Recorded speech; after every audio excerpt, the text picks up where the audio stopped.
중고생이 꼭 읽어야 할 한국 단편소설 1930년대부터 1944년대 주요 작품 소개 1930년대는 조선을 대륙 침략을 위한 병참기지로 삼으려는 일제가 억압과 수탈을 일삼았던 때다. 일제가 조선 문학가 동맹을 해체하고 이와 관계된 자들을 검거함으로써 현실 비판적인 소설 창작은 급격히 위축된다. 이 과정에서 작가들은 순수소설, 농촌소설, 역사소설을 집필해 활로를 모색한다. 하지만 태평양 전쟁의 발발과 함께 한국 소설은 암흑기로 접어든다. 우리말 말살 정책으로 인해 1940년대 초반에는 한글 소설이 거의 발표되지 못했다. 대표적인 작가와 작품으로는 김동인의 붉은 산, 광염 소나타, 광화사, 이태준의 달밤, 꽃나무는 심어놓고, 돌다리, 까마귀, 복덕방, 박영준의 모범 경작생, 계영묵의 백치 아다다, 주요섭의 사랑손님과 어머니, 유진호의 김강사와 T 교수, 김유정의 만무방, 금 따는 콩밭, 봄봄, 동백꽃, 소낙비, 땡볕, 이효석의 메밀꽃 필 무렵, 산, 돈, 사냥, 이상의 날개, 종생기, 시문의 상록수, 이광수의 흙, 김동리의 바위, 문여도, 김정한의 사하촌, 박태원의 소설가 구보씨의 일일, 천변 풍경, 현덕의 하늘은 맑건만, 고구마, 나비를 잡는 아버지, 채만식의 치숙, 레디메이드 인생, 왕치와 소새와 개미, 탕류, 태평천하, 황순원의 별, 레디메이드 인생, 채만식, 인텔리 출신의 고등실업자 P는 신문사 취업에 실패한 후 방황한다. 시골 형님 집에 맡겨둔 아들이 자신에게 오게 되자 고학력 실업자가 되기보다 생활인이 되는 게 낫다며 인쇄소에 취직시킨다. 제목 레디메이드 인생은 교육받은 지식인들이 사회로 나갈 준비는 갖췄지만 누군가에게 선택되어 팔려나가기를 기다리는 기성품 같은 존재라는 것을 의미한다. 뭐 어디 빈자리가 있어야지. K 사장은 안락의자의 푹신 파묻힌 몸을 뒤로 벌떡 젖히며 하품을 하듯이 시원찮게 대답을 한다. 미상불, 그는 두 팔을 쭉 내뻗고 기지개라도 한번 쓰고 싶은 것을 겨우 참는 눈치다.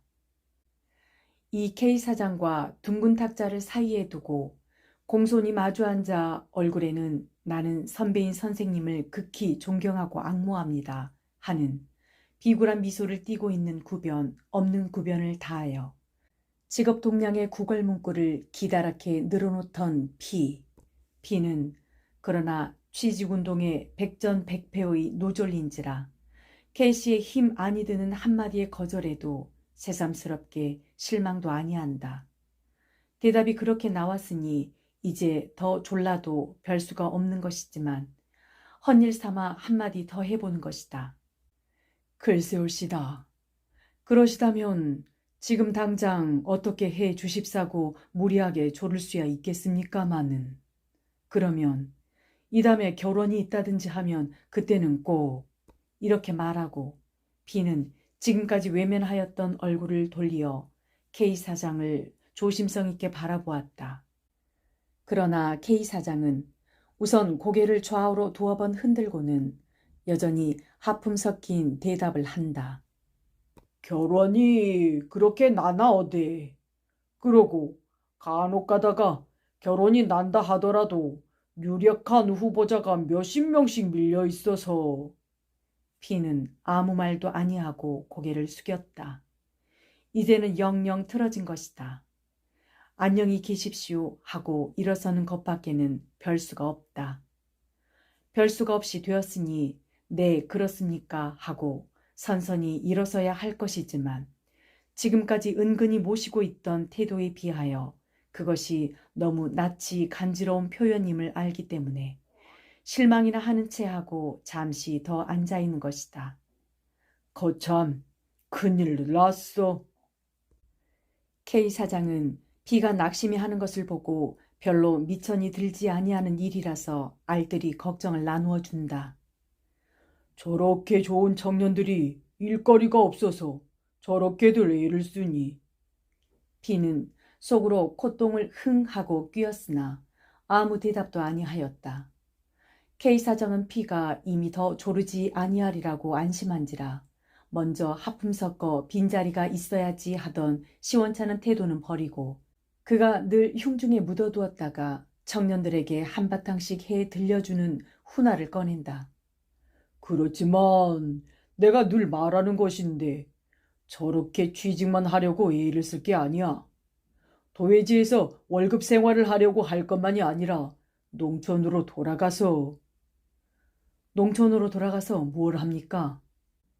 K는 말 중동을 갈라 불쑥 반문하였다. 그는 기왕 취직운동은 글러진 것이니 속 시원하게 시비라도 해보고 싶은 것이다. 저게 다 모르는 소리야. 조선은 농업국이요. 농민이 전 인구의 8할이나 되니까. 조선 문제는 즉 농촌 문제라고 볼 수가 있는데 지금 농촌에서 할 일이 오죽이나 많다고. 저는 그 말씀 잘 못 알아듣겠는데요.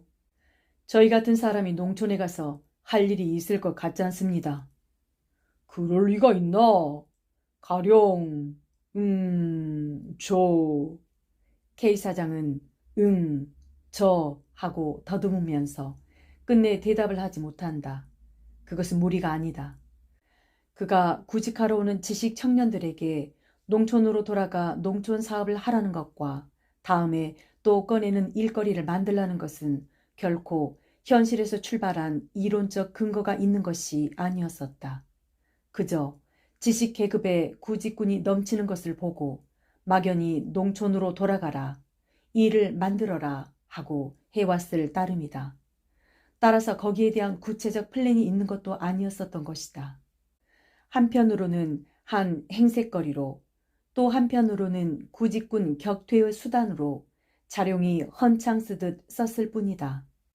그리하여 그동안까지는 대개는 그 막연한 설교를 들은 성만 성하고 물러가는 것이 그들의 행투였었는데 오늘 이 피에게만은 그렇지가 아니하여 불갑을 구체적 설명을 해 주어야 하게 말머리가 돌아선 것이다. 그래서 그는 떠듬떠듬 생각해 가면서 생각나는 대로 주어 섬기는 것이다. 가령 문맹퇴치 운동도 있지. 농민의 구하련 업문도 모른단 말이야. 그리고 생활개선 운동도 좋고. 헌신적으로. 헌신적으로요? 그렇지. 할 테면 헌신적으로 해야지. 뭘 먹고 헌신적으로 그런 사업을 합니까? 먹을 것이 있어서 그런 농촌 사업이라도 할 신세라면 이렇게 취직을 못해서 애를 쓰겠습니까? 그게 안 된 생각이야. 자기가 먹고 살 재산이 있으면서 사회를 위해서 일도 아니하고 번들번들 논다는 그것은 타락된 생각이야. 피는 K 사장이 억단을 내세우는 것을 보고 속으로 싱긋이 웃었다. 그렇지만 지금 조선 농촌에서는 문맹퇴친이 생활 개선이니 합리하고 손끝이 하얀 대학이나 전문학교 졸업생들이 몰려오는 것을 그다지 반겨하기는커녕 머리살을 앓을 것입니다. 농민이 우매하다든지 문화가 뒤떨어졌다든지 또 생활이 비참한 것의 근본 원인이 기억 니은을 모른다든가 생활 개선을 할 줄 몰라서 그런 것이 아니니까요. 그리고 조선의 지식 청년들이 모두 그런 인도주의자가 되어집니까? 되면 되지. 안 될 거 무엇이야? 그건 인도주의란 그것이 한계의 공상이니까 그렇겠지요. 허허, 그러면 비구는 땡땡주의자인가? 되다가 찌푸러진 찌쓰레기입니다. 철저한 땡땡주의자라면 이렇게 선생님한테 와서 취직운동도 아니합니다. 못 써. 그렇게 과격한 사상으로 기울어서야 쓰나. 정 농촌으로 돌아가기가 싫거든. 서울서라도 몇 사람 마음 맞는 사람이 모여서 무슨 일을, 조선에 신문이 모자라니 신문을 하나 경영하든지, 또 조그맣게 하자면 잡지 같은 것도 좋고, 또 영리사업도 좋고, 그러면 취직운동 하는 것보다 훨씬 낫지 않은가? 좋은 줄이야 압니다만 누가 돈을 내놓습니까? 그거야 성의 있게 하면 자연 돈도 생기는 거지. 비는 엉터리 없는 수작을 더 하기가 싫어 웬만큼 말을 끊고 일어섰다. 속에 있는 말을 어느 정도까지 활활 해준 것이 시원은 하나 또 취직이 글렀구나 생각하니 입안에서 쓴침이 괴어나온다. 복도에서 편집국장 씨를 만났다. 비는 씨와 자별이 사이가 가까운 터였었다. 사장 만나러 왔소? 씨가 묻는 것이다. 아니, 비는 거짓말을 하였다. 그는 지금 K 사장을 만나 거절당한 이야기를 하기가 어쩐지 창피하기도 할 뿐 아니라 또 전부터 씨더러 K 사장에게 자기의 취직운동을 부탁해왔던 터인데 직접 이렇게 찾아와서 만났다고 하기가 혐의적기도 하여 시치미를 뚝 뗀 것이다. 아주 단념하오. 씨는 자기에게 부탁한 취직운동을 단념하라 말이다. 그러면 벌써 씨가 K 사장에게 이야기를 하였고 그 결과 일이 틀어진 것을 비는 모르고 와서 헛노릇을 한바탕 한 것이다. 비는 먼저 씨를 만나보지 아니하고 K 사장을 만난 것을 후회하였다. 씨는 잠깐 멈췄던 말을 계속한다. 어제 아침에 사장더러 피군의 사정이 퍽 난처하니 어떻게 생각해 봐주면 좋겠다고 여러 말을 했다가 콧대었소. 신문사가 구제기관이 아닌데 남의 사정 난처한 것을 어떻게 하라느냐고 그럽디다. 하기야 그게 옳은 말이지만 신문사가 구제기관이 아니라고 한다는 그의 말이 비의 머리에는 침끝으로 찌른 것 같이 정신이 들게 울리었다. 망할 자식들. 비는 혼잣말로 이렇게 두덜거리며 씨와 작별도 아니하고 밖으로 나와버렸다. 비는 광화문 네거리의 기념 비각 옆에서 발길을 멈추고 망설였다.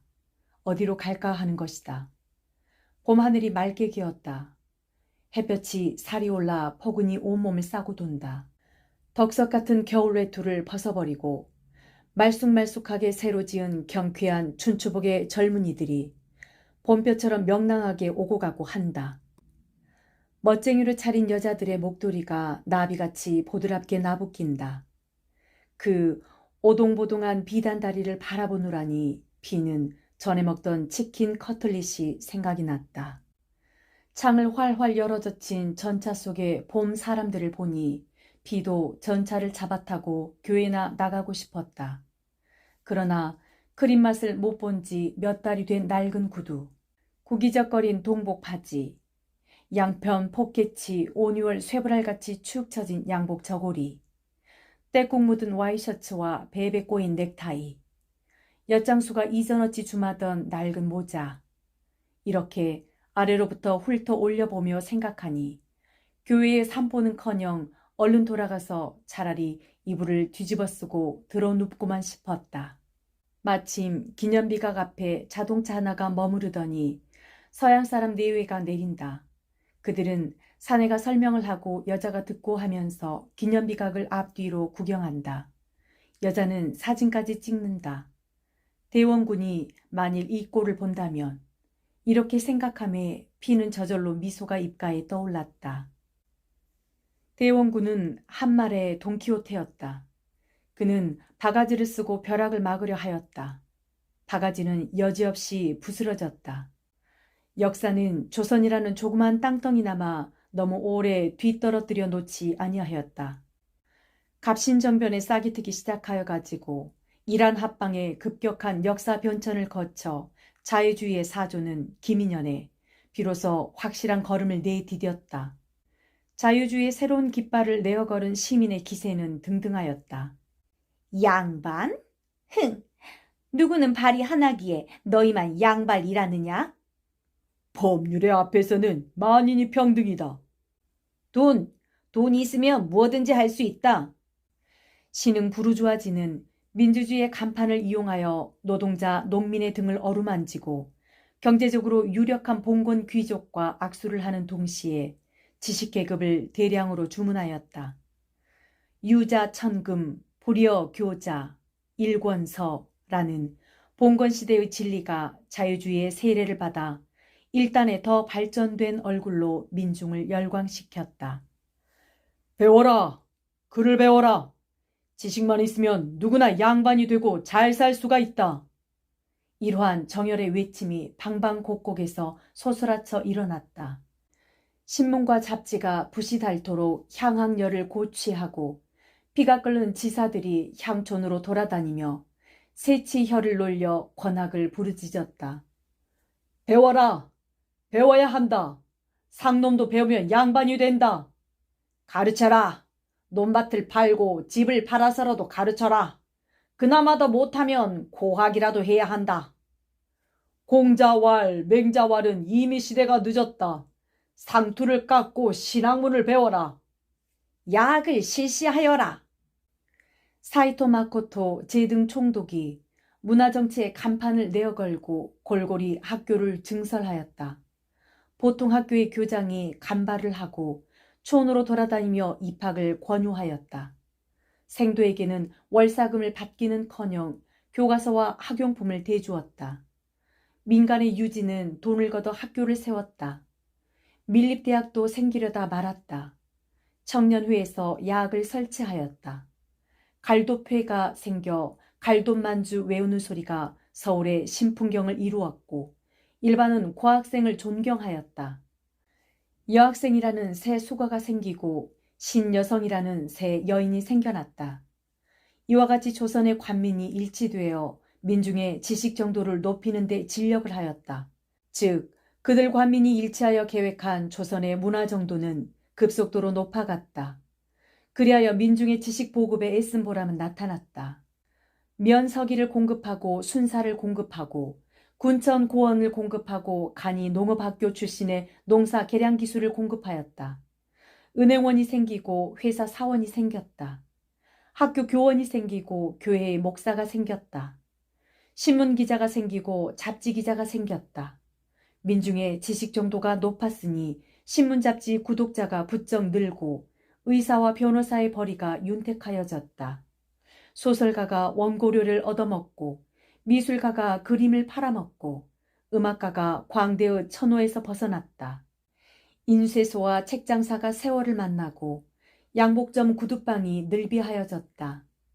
연애 결혼에 목사님의 부수입이 생기고 문화주택을 짓느라고 청부업자가 부자가 되었다. 그리하여 부르주아지는 가보를 잡고 공부한 일부의 지식군은 진주를 잡았다. 그들에게는 조선의 문화 향상이나 민족적 발전이나가 도리어 무거운 짐을 지어주었을지언정 덜어주지는 아니하였다. 그들은 배주고 속 얻어먹은 셈이다. 인텔리 중에도 아무런 손끝의 기술이 없이 대학이나 전문학교의 졸업증서 한 장을 또는 그 조그만 보통 상식을 가진 직업 없는 인텔리, 해마다 1000여 명씩 늘어가는 인텔리, 뱀을 본 것은 이들 인텔리다. 부르주아지의 모든 기관이 포화 상태가 되어 더 수요가 아니 되니 그들은 결국 꼬임을 받아 나무에 올라갔다가 흔들리는 셈이다. 개밥의 도토리다. 인텔리가 아니 되었으면 차라리 노동자가 되었을 것인데 인텔리인지라 그 속에는 들어갔다가도 도로 달아나오는 것이 99%다. 그 나머지는 모두 어깨가 축 처진 무직 인텔리오, 무기력한 문화 예비군 속에서 푸른 한숨만 쉬는 초상집의 주인 없는 개들이다. 레디메이드 인생이다. 제1. 피는 혼자 두덜거리며 지금까지 서 있던 기념비각 옆을 떠났다. 피는 자기 자신이고 세상의 모든 일이고 모두 짜증이 나고 원수스러웠다. 광암은 큰 거리를 총독부 쪽으로 어슬어슬 걸어가노라니 그의 그림자가 짤막하게 앞에 누워간다. 피는 그 자기 그림자를 콱 밟고 싶었다. 그러나 발을 내어 디디면 그림자도 그만큼 앞으로 더 나가곤 한다. 이 그림자와 자기 자신에서 그리고 그림자를 밟으려는 자기 자신과 앞으로 달아나는 그림자에서 피는 자기의 이중인격의 모순상을 발견하였다. 동십자강 옆에까지 온 피는 그 건너편 담배 가게 앞으로 갔다. 담배 한 갑 주시오. 하고 돈을 꺼내려니까 담배 가게 주인이 네, 마코입니까? 묻는다. 피는 담배 가게 주인을 한번 거듭떠보고 다시 자기의 행색을 내려 훑어보다가 심술이 번쩍 났다. 그래서 잔돈으로 꺼내려는 것을 일부러 1원짜리로 꺼내려는데 담배 가게 주인은 벌써 마코 한갑 위에다 성냥을 받쳐내어 민다. 혜태 좋아요. 피는 돈을 들이밀면서 볼먹은 소리를 질렀다. 그러나 담배 가게 주인은 그저 무신경하게 네 하고는 마코를 혜태로 바꾸어주고 85전을 거슬러 준다. 피는 저편이 무렴해하지 아니하는 것이 더욱 얄미웠다. 그는 혜태 한 개를 꺼내어 붙여 물고 다시 전찻길을 건너 개천가로 해서 올라갔다. 이제는 포켓 속에 남은 것이 꼭 사원하고 동전 몇 푼이다. 엊그제 겨울외투를 사원에 잡혀서 생긴 것이다. 방세와 전기불 값이 2달치나 밀렸다.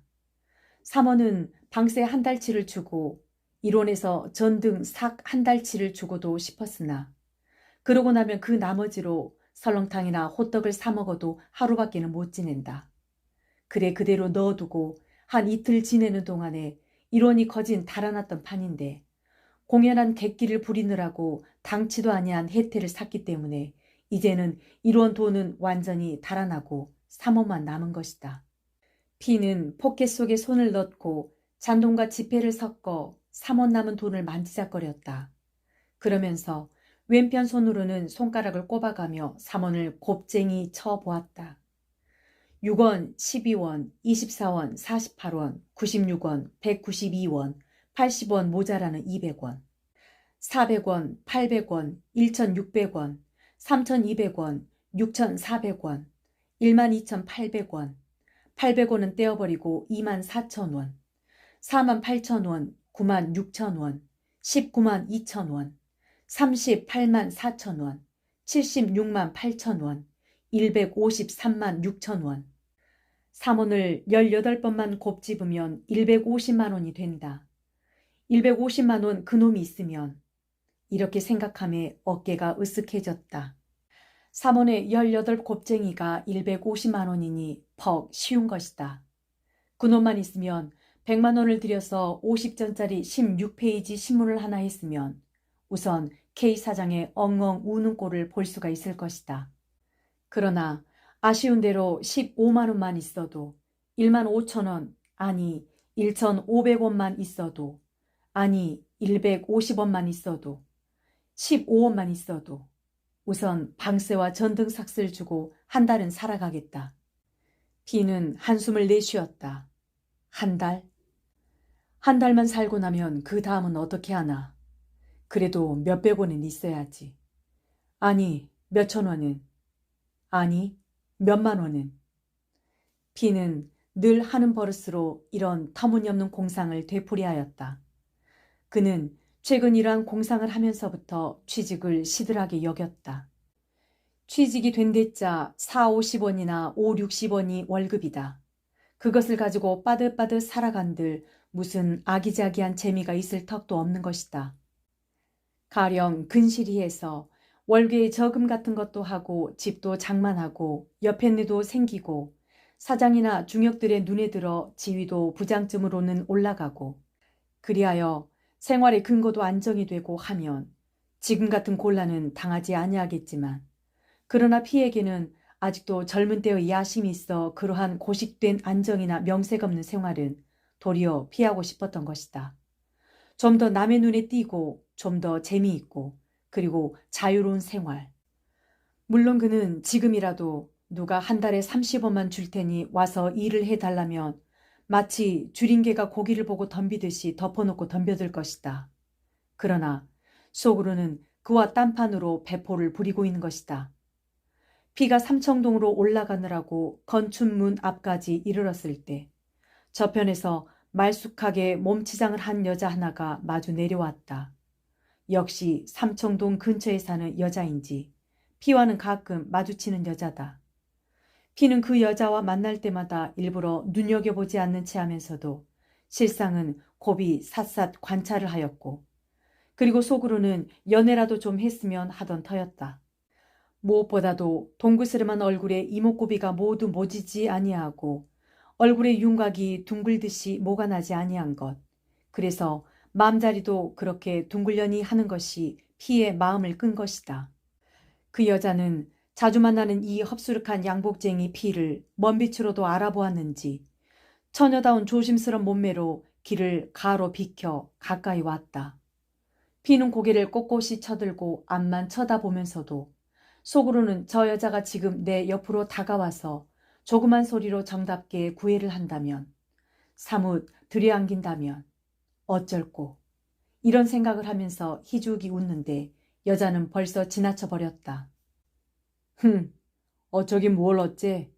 이년아, 일 없다는데 왜 이래? 하고 발길로 칵 차 내 던지지. 하고 피는 어깨를 으쓱하였다. 삼청동 꼭대기에 있는 집이 아니라 사글세로 든 행랑방에 돌아왔다. 객지에 혼자 있으니 웬만하면 하숙에 있을 것이로돼 방값이 밀리고 그것에 졸릴 것이 무서워 피는 방을 얻어가지고 있던 것이다. 먹는 것이야 수중에 돈이 있는 데에 따라 호떡도 설렁탕도 백화점의 런치도 그렇지 않고 몇 끼씩 굶기도 하여 대중이 없었다. 볕 구경을 잘못해서 겨울에도 곰팡이가 슬고 이불을 며칠씩 그대로 펴두는 방바닥에서는 먼지가 풀씬풀씬 올랐다. 하도 어설퍼 앉으려고도 아니하고 방 가운데 우두커니 서서 있노라니까. 안방문 여닫는 소리가 들리며 주인 노파가 나와서 캑하고 기침을 한다. 피는 또 방세 졸릴 일이 아득하였다. 그러나 노파는 방세보다도 우선 편지 한 장을 들이밀어준다. 고향의 형에게서 온 것이다. 편지를 뜯어 읽고 난 피는 말가옷이나 되게 한숨을 푸 내쉬었다. 그러고는 편지를 박박 찢어버렸다. 편지의 요건은 피의 아들에 관한 것이다. 피에게는 연전에 갈린 아내와의 사이에 생긴 창선이라는 아들이 있다. 금년에 9살이다. 아내와 갈릴 때 저편에서 다만 어린애만이라도 주었으면 그것을 데리고 길러가는 재미로 혼자 사는 세상에 낙을 붙이겠다고 사정하였다. 그리고 적어도 중학까지는 마치게 하겠다는 것이었다. 그렇게 했으면 피도 한 짐을 덜었을 것이다. 그러나 그는 듣지 아니하였다. 어릴 적부터 소박대기 어미의 손에서 아비의 원망과 푸념을 들어가면서 자란 자식은 자란 뒤에 그 아비에게 호감을 가지지 못한다. 피는 자식을 꼭 찾고 싶은 것이 아니나 아무튼 장성하면 아비라고 찾아올 터인데 그때 피는 이미 늙고 자식은 팔팔하게 젊은 놈이 옛날에 제 어미를 소박한 아비라서 안이 곱게 군다면 그것은 차마 못 당할 노릇이다. 이러한 생각으로 피는 창선이를 내주지 아니한 것이다. 그러나 빼앗아 놓고 보니 이제 겨우 4-5살밖에 아니 먹은 것을 자기 손으로 어찌할 수가 없다. 그리하여 할 수 없이 어렵사리 지내는 그 형에게 맡겨놓고 다시 서울로 올라온 것이다. 보통 학교에 다닐 나이가 되면 서울로 데려오겠다고 해 두고. 피의 형은 작년에 조카를 보통 학교에 입학시켰다. 그러나 극빈축에 드는 집안인지라 몇 푼 안이 되는 월사금과 학비를 대지 못하여 중도에 퇴학시켰다. 애초에 입학시킬 상의로 피에게 편지를 했을 때 피는 공부 같은 것은 시켜봤자 소용이 없으니 차라리 뼈가 보드라운 때부터 생일을 시키라고 하였다.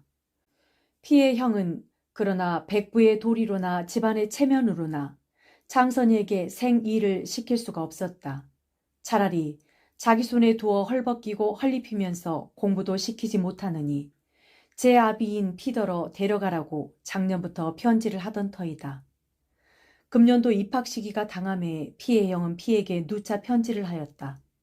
금년에 입학을 시키지 못하면 명년에는 학령이 초과되어 들여주지 아니할 것이니 어서 데려다가 공부를 시키라는 것이다. 그 어린 것이 굶기를 먹듯 하고 재주는 있으면서 남의 집 아이들이 학교에 다니는 것을 부러워하는 꼴은 차마 애처로워 볼 수가 없다. 차라리 이 꼴 저 꼴 보지 않는 것이 속이나 편하겠다. 이번 편지에는 이러한 구절이 있고 끝에 가서 여비가 몇 원 변통되면 차를 태우고 전보를 칠 테니 정거장에 나와 데려가거라.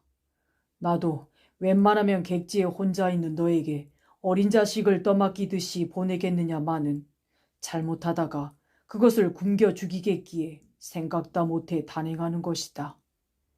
이러한 말이 쓰여 있었다. 피는 박박 찢은 편지를 돌돌 뭉쳐 방구석에 내던지고 한숨을 푹 내쉬었다. 이제는 자식을 데리고 있기가 피할 수 없이 되었는데 어떻게 했으면 좋을까 하는 것이다. 그는 형이 원망스럽고 안이 꼬았다. 굳이 제 아비를 따라 보낸다는 것이 아니라 부득부득 공부를 시키려는 것 때문이다. 기왕 서울로 보내나 시골서 데리고 있으나 고생시키기는 일반이니 차라리 시골서 일찍부터 생일이나 시켰으면 피에게는 여러 가지로 좋을 것이었다. 체면? 공부? 죽여도 인텔리는 만들지 않는다. 피는 혼자 이렇게 두덜거렸다. 집에서 온 편지유? 무슨 걱정이 생겼수? 말거리를 찾지 못하여 머뭇거리고 섰던 안방 노인이 동정이나 하는 듯이 이렇게 묻는다. 아니요. 피는 마지못해 코대답을 하였다.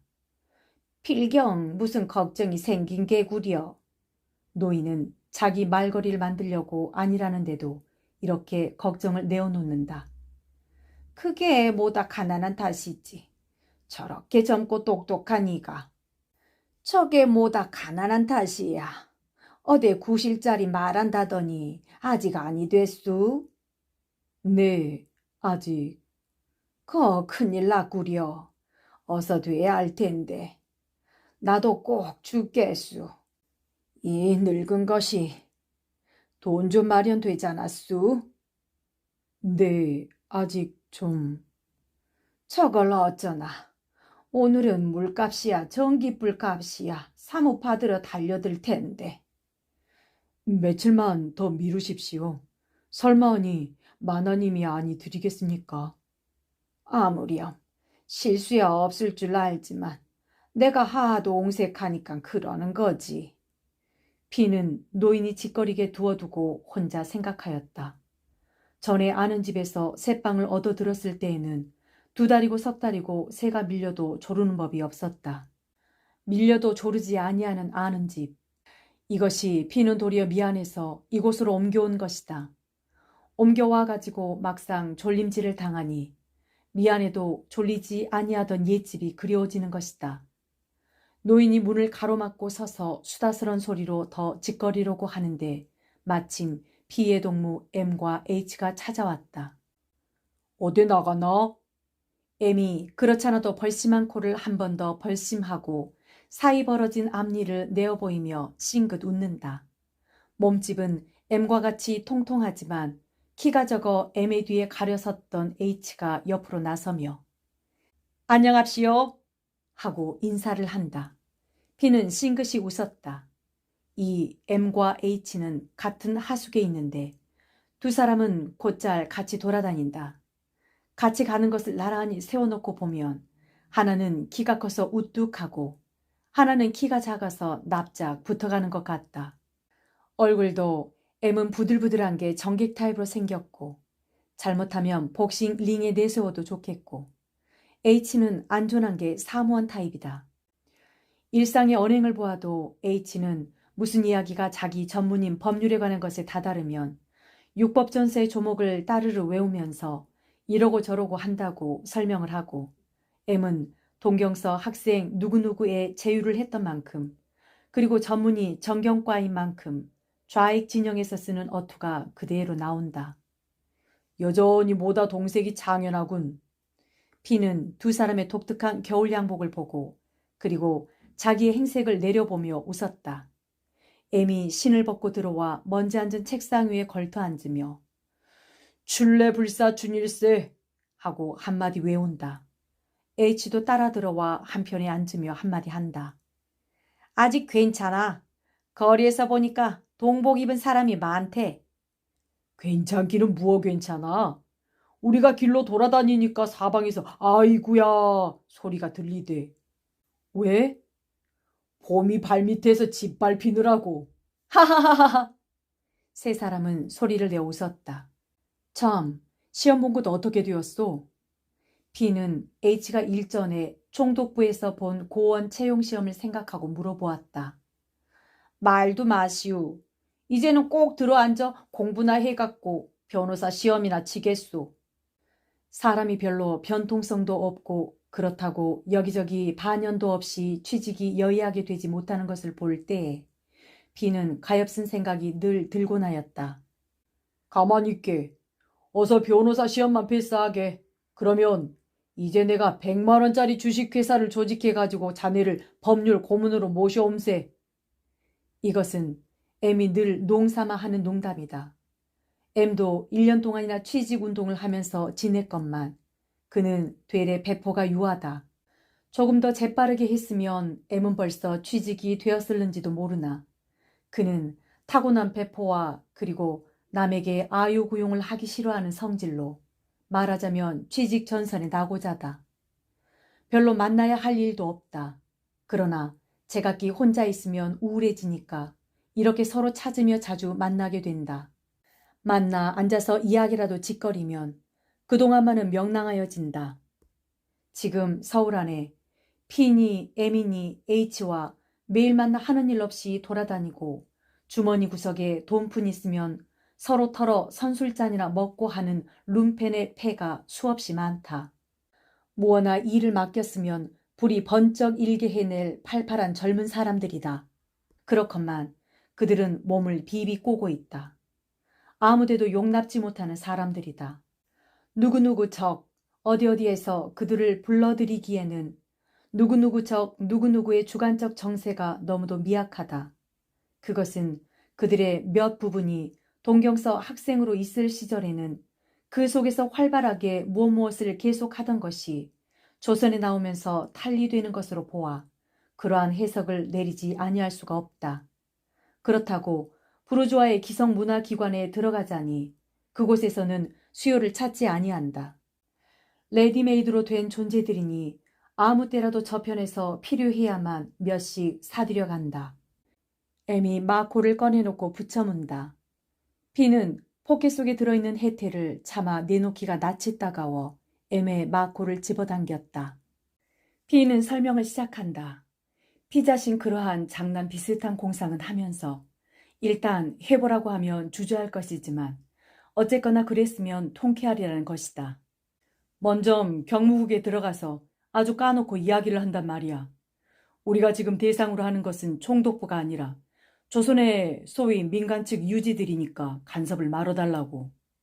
그러면 관어 메이데이로구먼. 그래, 관어도 좋아.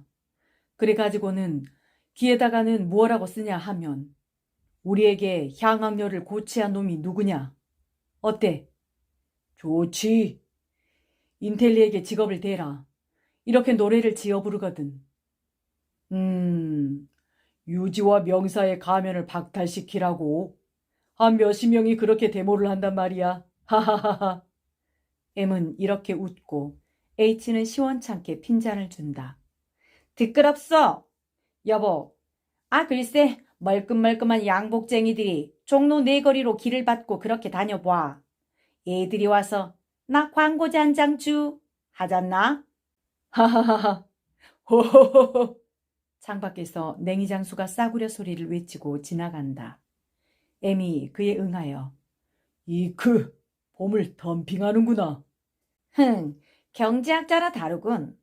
참 우리 하숙에서는 채소를 좀 먹여주어야지. 밥값을 잘 내보지. 그도 그렇지만 나는 석 달치 밀렸네. 나도 그렇게 될걸. 그러니까 나처럼 이렇게 아파트 생활을 해요. 이것은 피의 말이다. 아파트라고 말해놓고도 서글퍼서 허허 웃었다. 조선식 아파트? 그렇지만 우리가 아파트 생활을 했다면 아마 두어 달 전에 굶어 죽었을걸. 나는 돈을 보면 초면 인사를 해야 되겠네. 본 지가 하도 오래라서 낯을 잊었어. 여보게, 하고 M이 의젓하게 H를 달군다. 돈 구경한 지 오래됐다지? 좋은 수가 있네. 뭐? 자네 책 좀 삼사구락부에 보내세. 시루이. 자네 돈 구경하고 나서 그놈으로 한 잔 먹고 한 잔 말이 났으니 말이지. 요즘 같으면 술이나 실컷 먹고 주정이라도 했으면 속이 시원하겠네. 그러니까 말이야. 가서 5곳만 재펴. 일 없다. 내가 찾아주지. 흥, 정말이야. 시려. 그날 밤 P와 M은 H를 졸라 그의 법률책을 잡혀 돈 6원을 만들어 가지고 나섰다. 선술집에 가서 앵간히 취하도록 먹은 뒤에 C라는 카페에 가서 술 2병을 놓고 자정이 되도록 노닥거렸다. 그곳에서 나올 때는 6원 돈이 2원 남았다. 2원의 처지를 생각하던 세 사람은 일제히 동관으로 가기로 하였다. 세 사람이 모두 다리가 비틀거렸다. 그 중에도 P는 더욱 취하였다. 일일이 가락으로 들어박힌 갈봇집, 다 쓰러져가는 초가집을 세 사람이 아는 집 들어서듯이 쑥쑥 들어서니 들어옵시오. 어서 옵시오. 라고 머리 딴 계집애와 배가 북통 같은 애벤 계집이 마루로 나선다. P가 무심결에 혜태갑을 꺼내어 붙여무니까 머리 딴 계집애가 P의 목을 걸싸안고 볼에다 입을 쫑 맞추더니 나도 하나 하고 손을 벌린다. P는 기가 막혀 담뱃갑을 내미는데 H와 M은 박수를 하며 브라보! 하고 굉장하게 큰 소리로 외친다. 건너방에 들어가 앉으니 마루에서 따그락따그락 소리가 난다. 배부른 계집은 푸대접을 받고 머리 딴 계집애가 H와 M의 손으로 옮겨 다니면서 주물거린다. 깨깨 소리를 지르고 엄살을 한다. 말을 붙이고 대답을 주고받는 것이 H와 M은 전에 한번 와본 집인 듯하다. 술상이 들어왔다. 자는 사발만한데 술 주전자는 눈알만하다. 술을 부어놓으니 M이 척 받아놓고는 노래를 투정한다. 계집애는 그보다 더 야가 제가 그 술을 쪽 들이마시고는 빈잔만 M의 입에 대어준다. P는 개순물같이 밍밍한 술을 두어 잔 받아먹는 동안에 비위가 콱 거슬려서 진정하느라고 들어 누웠다. H가 계집애를 무릎에 올려놓고 신이 나게 노래를 부른다. 물론 고조도 장단도 맞지 아니하는 노래다. M이 애벤 계집을 실컷 시달려주다가 머리 딴 계집애를 빼앗아 가더니 귀에 대고 뭐라고 속닥거린다. 그러면서 둘이서 연해 P를 건너다 보며 싱긋벙긋 웃는다. 조금 있다가 계집애가 P에게로 오더니 귀에다 입을 대고 속삭인다. 저희가 나더러 당신하고 오늘 저녁 어때? 그래라. P는 불쑥 성난 것처럼 대답했다. 아이 승거워. 계집애는 P를 한번 꼬집어주고 다시 M에게로 달아났다. M에게로 가서 또 뭐라고 속삭거리더니 제 차와 가지고는 귓속말을 한다. 자고 가, 응? 그래 글쎄. 꼭? 정말? 술은 4주전자가 들어왔는데 세 사람 손님은 2서너 잔씩밖에 아니 먹었다. 그 나머지는 다 저희가 먹었다.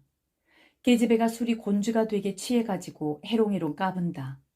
술값을 치르는 것을 보고 P도 따라 일어섰다. M이 몽둥이로 슬쩍 밀어서 방 안으로 들여보내고 뒤에서 계집애가 양복 뒷깃을 잡아당긴다. 그래라, 자고 간다. P는 방 가운데 벌떡 들어 누웠다. 이 집이 어디냐? 계집애가 옆에 와서 앉는 것을 보고 피가 물었다. 어디 어디도 어디 어디. 언제 왔니? 작년에. 피는 몸을 일으켰다. 또 속이 왈칵 뒤집혀 좀 더 진정하려고 하는 생각인데 계집애가 콱 밀어뜨린다. 나이 몇 살이냐? 18. 부모는? 부모가 있으면 여기서 이 짓을 해? 왜? 이 짓이 나쁘냐? 흥, 나도 사람이야. 에구, 나는 내가 신선인 줄 알았더니 인제 알고 보니까 사람이로구나. 뜨끄러? 계집애는 눈을 쭉 흘기고는 갑자기 웃으면서 피의 목을 끌어안는다. 자고 가, 응? 우리 마누라한테 자벌기 맞고 쫓겨난다. 그러면 나한테 와서 나하고 살지? 여기 내 빚 80원만 물어주면. 80원이냐? 응. 가겠다. 피가 또 일어나려는 것을 계집이 껴안고 놓지 아니한다. 자고 가. 내가 반했어. 아서라, 정말. 놓아. 아니야, 안 놓아. 자고 가요. 응? 자고. 나 돈 좀 주어. 돈? 내가 돈이 있어 보이니? 돈 소리가 절렁절렁 나는데? 미상불, 비의 포켓 속에서는 아까부터 잔돈 소리가 가끔 잘랑거렸다. 자고 나 돈 좀 조금 주고 가. 응? 얼마나? 암만도 좋아.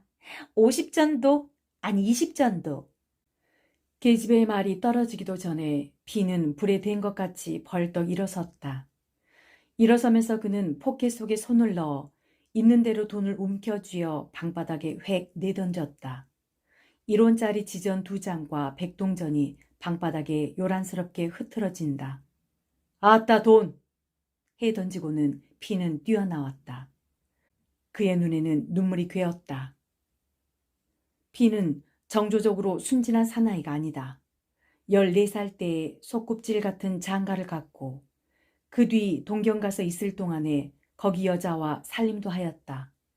조선에 돌아와 직업을 가지고 있는 사이에 기생과 사귀어 한동안 죽을 똥 살 똥 모르게 지내기도 하였다.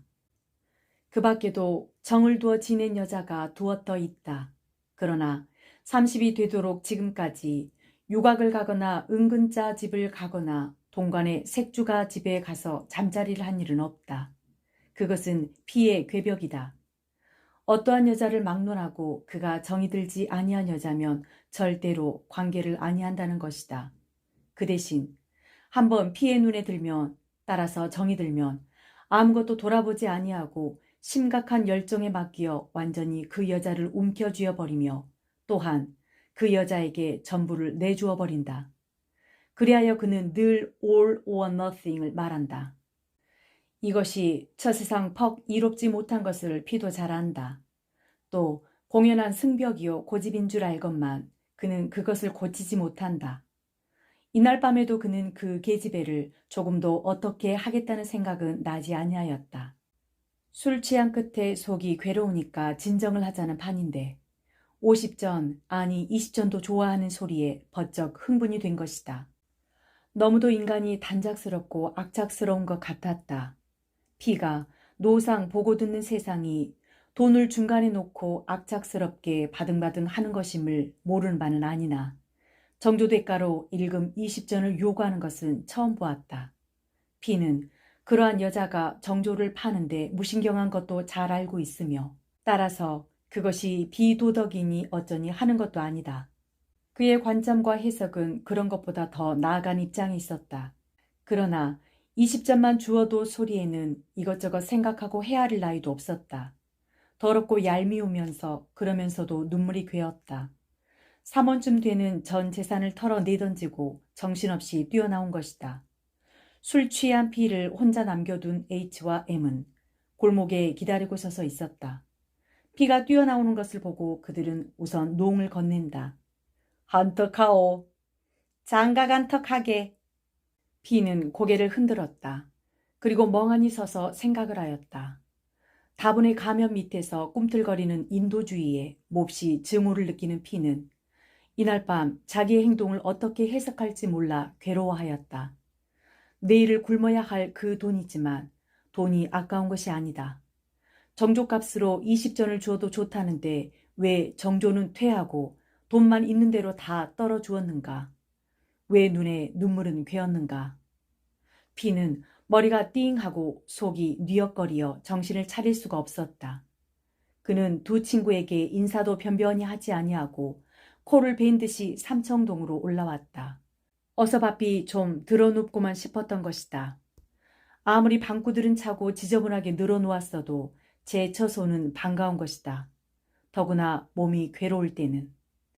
피는 누더기 양복이나마 벗으려고도 아니하고 그대로 펴두었던 이부자리 속에 몸을 파묻었다. 들어놓으니 취기가 새삼스레 더하여 영영 옷 벗을 생각도 잊어버리고 그대로 잠이 들었다.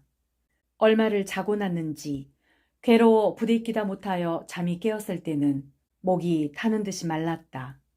물은 없다. 물이 없어 못 먹는다고 생각하니 목은 더 말랐다. 밤은 어느 때나 되었는지 짐작할 수가 없다. 전등은 그대로 켜져 있다. 밖에서는 사람 지나다니는 발자국 소리도 들리지 아니한다. 전차 갈리는 소리도 들리지 아니하고 가끔 가다가 자동차의 경적이 딴 세상의 소리같이 감감하게 들려온다. 밤이 깊지 아니했으면 잠긴 안 대문을 두드려 주인 노인에게라도 물을 청하겠지만 이 깊은 밤에 그리하기도 미안하다. 그것도 방새나 여일하게 내었을 제 말이지. 얼굴 대하기를 이편에서 피하는 판에 차마 못할 일이다. 물지개장수의 삐득거리는 소리가 들리나 하고 귀를 기울였으나 감감이 소리가 없다. 목은 더욱더욱 말라 들어온다. 입술이 바싹 마르고 입안이 침기가 없고 목구멍이 바삭바삭 소리가 날 듯이 마르고 그러고는 창자 속까지 말라 내려가는 듯하다. 방금 미칠 듯하다. 눈앞에 용용하게 흘러가는 푸른 한강이 어릿어릿하고 쏴 쏟아지는 수통 꼭지가 보이는 듯하다. 피는 배고픈 고비는 많이 겪어보았으나 이대도록 목마른 참은 당하기 처음이다. 배는 고프면 기운이 없고 차 가라앉을 뿐이었지만 목이 극도로 마름에는 금시 미치고 후덕후덕 날뛸 것 같다. 일어나서 삼청동 꼭대기로 올라가면 산 골짜기에 물도 있고 또 우물도 있기는 하다. 그러나 이 어두운 밤에 어디가 어딘지 보이지 아니할 테고 또 우물에는 두레박도 없을 것이다. 겨우겨우 참아가며 몇 시간을 삐대었다. 실상 1시간도 못 뛰는 동안이지만 피에게는 여러 시간인 듯만 싶었다. 그런 뒤에 겨우 물지개 소리를 듣고 그는 수통 있는 곳을 찾아 뛰어나갔다. 사정 이야기도 변변히 하지 아니하고 쏟아지는 수통 꼭지에 메어 달려 한 동이는 되리시피 냉수를 들이켰다. 물장수가 어이가 없어 멀끔히 쳐다보고만 있다가 피에 꾸벅하고 돌아서는 등 뒤에다 혀를 끌끌 찬다. 밥보다도 더 다급하게 그립던 물을 실컷 들이켜고 나니 찌뿌듯하게 엉킨 듯 불쾌하던 취기도 저기 거치고 정신이 말쑥하여졌다. 피는 새삼스럽게 양복을 벗어던지고 다시 자리에 파묻혔다. 이제는 잠이 10리나 달아나고 눈이 초랑초랑하여진다. 그러면서 어젯밤 일이 머리에 떠오른다. 그것은 마치 못 먹을 것을 먹은 것처럼 깨름칙한 기억이다. 아무렇게나 씻어 넘겨버리제도 그러나 머리 한구석에 박혀가지고 사라지려 하지 아니하는 얼음과 같다. 어떻게 해서라도 시원스러운 해석을 내리고라야 마음이 놓일 것 같다. 정조 대가로 일금 20전을 부르는 여자. 방금 세상에는 한번 정조를 빼앗긴 것으로 목숨을 버려 자살하는 여자가 있다. 그러는 한편 20전도 줬소 하는 여자가 있다. 여자의 정조가 그것을 잃었다고 자살을 하도록 그다지도 고귀한 것이라면 20전에도 팔겠소 하는 여자가 눈을 멀끔멀끔 뜨고 살아있는 사실은 무엇으로 설명할 것인가? 또 정조를 20전에도 팔겠소 하는 여자가 있도록 그것이 아무렇지도 아니한 것이라면 그것을 한번 빼앗긴 때문에 생명을 내버리는 여자가 있는 것은 무엇으로 설명할 것인가? 이 두 여자가 모두 건전한 양심의 소유자라고 볼 수는 없다. 그러나 그 가운데 나무라기로 들면 차라리 정조를 빼앗긴 것으로 자살한 여자를 나무랄 것이지 20전에 팔겠소 하는 여자는 나무랄 수가 없다. 16살부터 시작하여 일에 3년이나 색주가 집으로 굴러다니는 여자다. 언제 누구에게 귀떨어진 도덕관념이나 정당한 인생관을 얻어들은 적이 없을 것이다. 술잔을 들고 앉아 한 잔이라도 오는 손님에게 더 먹여 한 푼어치라도 주인의 수입을 도와주면 칭찬이 오니 그만이다. 고년 어여쁘다. 나하고 자자. 하고 손님이 말하면 그에 쫓아 비록 조발일지언정 생리적 만족을 얻는 한편 그야말로 단돈 20전이라도 벌면 그만이다. 옆에서 그것을 시키기는 할지언정 그것이 나쁘다고 가르쳐주는 사람이 있을 턱이 없는 것이다. 사실 일반 매춘부가 정조적으로 양심을 가진 듯이 보인다는 것은 그 대부분이 되레 한 가식에 지나지 못하는 것이다. 그것은 그들에게 있어서 일종의 정당성을 가진 노동인 것이다. 그러니까 그것을 보고 불쌍하다고 여기고 동정을 하는 것은 위문이 패문이다. 지금 세상은 정당한 성도덕이 서 있는 때도 아니다. 그것은 한 세대의 여러 가지의 시대사조가 헝클어져 있는 때문이다. 그러니까 여자의 정조에 대하여도 일률적으로 선악과 시비를 가릴 수는 없는 것이다. 하룻밤 몸값을 20전도 줬소 하는 여자. 그에게는 다른 사람이 갖는 성도덕도 없고 따라서 자신을 타락이라서 슬퍼하지도 아니한다. 그 여자 자신을 나무랄 필요도 없는 것이요. 동정을 할 필요도 없는 것이다. 그 여자 자신은 결코 불쌍한 사람이 아니다. 예수의 사랑도 아무리 그 사랑이 크고 넓다 했을지언정 그것은 불쌍한 사람, 죄지은 사람에게 미칠 수 있는 것이다. 불쌍하지 아니한, 죄짓지 아니한 동관의 색주가 계집애에게는 누구의 동정이나 사랑도 일없는 것이다. 무엇? 관념적이라고? 그렇다. 관념적이라도 할 수 없다. 그러나 그것은 그 여자의 주관을 객관화한 것이다. 그러니까 그것은 한 엄연한 현실이다. 또 그 병적 현실에 메스를 대는 것은 집단의 역사적 문제이지만 룸펜 인텔리의 결벽과 흥분쯤으로는 문제도 되지 아니한다. 다만 취객이 삼원 각수를 던져주었으므로 해서 그 여자는 감격 없는 기쁨을 맛보았을 뿐일 것이다. 이게 웬 떡이냐. 어제 저녁에 꿈이 괜찮더니 이런 땡을 잡을 양으로 그랬구나. 웬 얼간 망둥이냐. 그 계집애는 응당 그렇게밖에는 더 생각되지 아니하였을 것이다. 그것이 결코 무리가 없는 당연한 일이다. 피는 여기까지 생각하고 입맛 쓴 고소를 띄었다.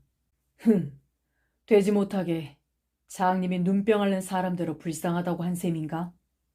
피는 돌아누우면서 혀를 끌끌 찼다. 1934년에 이 세상에도 기적이 있다. 그것은 피가 굶어 죽지 아니한 것이다. 그는 최근 일주일 동안 돈이 생긴 데가 없다. 잡힐 것도 없었고 어디서 벌이를 한 적도 없다. 그렇다고 남의 집 문 앞에 가서 밥 한 술 주시오 하고 구걸한 일도 없고 남의 것을 훔치지도 아니하였다. 그러나 그동안 굶어 죽지 아니하였다. 야위기는 하였지만 그래도 멀쩡하게 살아있다. 피와 같은 인생을 이 세상에 하나도 없이 싹 치운다면 글로 하는 사람이 조금은 편해질는지도 모른다. 피가 소부르주아 축에 끼이는 인텔리가 아니오 노동자였더라면 그동안 거지가 되었거나 비상수단을 썼을 것이다. 그러나 그에게는 그러한 용기도 없다. 그러면서도 죽지 아니하고 살아있다. 그렇지만 죽기보다도 더 귀찮은 일은 그를 잠시도 해방시켜주지 아니한다. 그의 아들 창선이를 올려보낸다고 어제 편지가 왔고 오늘은 내일 아침에 경성역에 당도한다는 전보까지 왔다. 오정 때 전보를 받은 피는 갑자기 정신이 난 듯이 쩔쩔매고 돌아다니며 돈을 마련하였다. 최소한도 20원은 하고 돌아다닌 것이 석양 때 겨우 15원이 변통되었다. 종로에서 풍론이 냄비니 양재기니 숟갈이니 무언이 해서 살림 나부랭이를 간단하게 장만하여 가지고 올라오는 길에 전에 잡지사에 있을 때 안 어디 인쇄소에 문선과장을 찾아갔다. 월급도 일 없고 다만 일만 가르쳐주면 그만이니 어린아이 하나를 써달라고 졸라대었다. A라는 그 문선 과장은 요리조리 칭탈을 하던 끝에 그는 P가 누구 친한 사람의 집 어린애를 첨가하는 줄 알았던 것이다. 보통 학교나 마쳤나요? 하고 물었다. 아니요. P는 솔직하게 대답하였다. 나이 몇인데? 9살. 9살? A는 놀라 반문을 하는 것이다. 기왕 일을 배울 테면 아주 어려서부터 배워야지요. 그래도 너무 어려서 네 집에요? 내 자식놈이랍니다. P는 그래도 약간 얼굴이 붉어짐을 깨달았다. A는 이 말에 가장 놀라운 일을 보겠다는 듯이 입만 벌리고 한참이나 P를 물끄러미 바라다 본다. 왜? 내 자식이라고 공장에 못 보내란 법이 있답니까? 아니, 정말 그래요? 정말 아니고. 괜히 실없는 소리. 자제라고 해야 들어줄 테니까 그러시지? 아니, 그렇잖아요. 내 자식놈이야요. 그럼 왜 공부를 시키지 않고? 인쇄소 일 배우는 것도 공부지. 그건 그렇지만 학교에 보내야지. 학교에 보낼 처지도 못 되고 또 보낸댔자 사람 구실도 못할 테니까. 거참 모를 일이오. 우리 같은 놈은 이 짓을 해가면서도 자식을 공부시키느라고 애를 쓰는데 되려 공부시킬 줄 아는 양반이 보통 학교도 안 입마친 자제를 공장에 보내요? 내가 학교 공부를 해본 나머지 그게 못 쓰겠으니까 자식은 딴 공부를 시키겠다는 것이지요. 글쎄, 정 그러시다면 내가 내 자식 진배 없이 잘 데리고 있으면서 일이나 착실히 가르쳐 드리리다마는 너무 어린데 애찰압제네요. 애차라운 거야 애비된 내가 더하지요만 그것이 제게는 약이니까. P는 당부와 치아를 하고 인쇄소를 나왔다. 한 짐 벗어놓은 것 같이 몸이 거뜬하고 마음이 느긋하였다. 그는 집으로 올라가는 길에 싸전에 쌀 한 마리를 부탁하고 호배추도 몇 통 사들였다. 그렁저렁 5원을 썼다. 10원 남은 중에 주인 노인에게 6원을 내어주니 입이 귀밑까지 찢어진다. 그 끝에 P가 사온 호배추를 내어주며 김치를 담가달라고 하니 선선히 응낙한다. 그리고 자식을 데리고 자취를 하겠다니까 깍두기야 간장이야 된장 같은 것을 아까운 줄 모르고 날라다 주곤 한다. 이튿날 전에 없이 첫 새벽에 일어난 P는 서투른 솜씨로 화롯밥을 지어놓고 정거장으로 나갔다. 그의 형에게서 온 편지에 S라는 고향 사람이 서울 올라오는 길에 따라 보낸다고 했으니까 P는 창선이보다도 더 낯이 익은 S를 찾았다. 과연 차가 씩씩거리고 들어섬에 인간을 뱉어 내놓는 차간에서 S가 창선이를 데리고 두리번거리며 내려왔다. 어디서 생겼는지 새까만 고쿠라 양복을 입고 이화표 붙은 학생 모자를 쓰고 거기다가 보따리를 하나 쥐고 무엇 꿀인 것을 손에 들고 차에서 내리는 어린아이. 저게 내 자식이니라 생각하니 P는 어쩐지 속으로 얼굴이 붉어지며 한편 가엾기도 하였다. S가 두 손에 짐을 가득 들고 두리번거리다가 가까이 온 P를 보고 반겨 소리를 지른다. 창선이가 모자를 벗고 학교식으로 경례를 한다. 얼굴을 자세히 보니 너 4살 적에 보던 것보다 더 한층 저의 외가를 닮았다. P는 그것이 몹시 불만이었다. 그새 재미나 좋았나? S의 하는 첫 인사다. 뭘 그저 그렇지. 괜한 산짐을 지고 오느라고 애썼네. P는 이렇게 인사 겸 치하를 하였다. 천만에. 그 애가 나이는 어려도 어떻게 속이 찼는지. 너 네 아버지 알아보겠니? S는 창선이를 돌아보며 웃는다. 창선이는 고개를 숙이고 수줍은지 아무 대답도 아니한다. P는 S와 창선이를 데리고 구름다리로 올라왔다. 저희 외할머니가 저 양복이야 떡이야 모두 해가지고 자네 댁에까지 오셨더라네. 오셔서 어제 떠나는데 정거장까지 나오셨는데 여러 가지 신신당부를 하시되 자네에게 전하라고. S는 P가 그다지 듣고 싶지도 아니한 이야기를 뒤따라오며 늘어놓는다. 그의 가슴에는 옛날의 반감이 솟구쳐 올랐다. 별 걱정 다 하던 게로군. 내 자식 내가 어려우니 할까봐 쫓아다니며 그래. 그래도 노인들이야 어디 그런가? 객지에서 혼자 있는데 데리고 있기 정 불편하거든. 당신에게로 도로 보내게 하라고 그러시대. 그 집에 내 자식이 무슨 상관이 있어서 보내라는 거야. 보낼 테면 그때 데려왔을라고. 피는 그것이 모두 그와 갈린 아내의 조종인 줄 알기 때문에 더구나 심정이 났다. 화가 나는 대로 하면 어린아이가 입고 온 양복도 벗겨 내던지고 싶었으나 꿀꺽 참았다. 일찍 맛보아보지 못한 새 살림을 피는 시작하였다. 장선이가 도착한 날 밤, 장선이는 아래목에서 사악사악 잠을 자고 있다. 외롭게 꿈을 꾸고 있으려니 생각함에 전에 없던 애정이 솟아오르는 듯 하였다. 이튿날 아침 일찍 장선이를 데리고 어디 인쇄소에 가서 A에게 맡기고 안 내키는 발길을 돌이켜 나오는 피는 혼자 중얼거렸다. 레디메이드 인생이 비로소 겨우 임자를 만나 팔리었구나.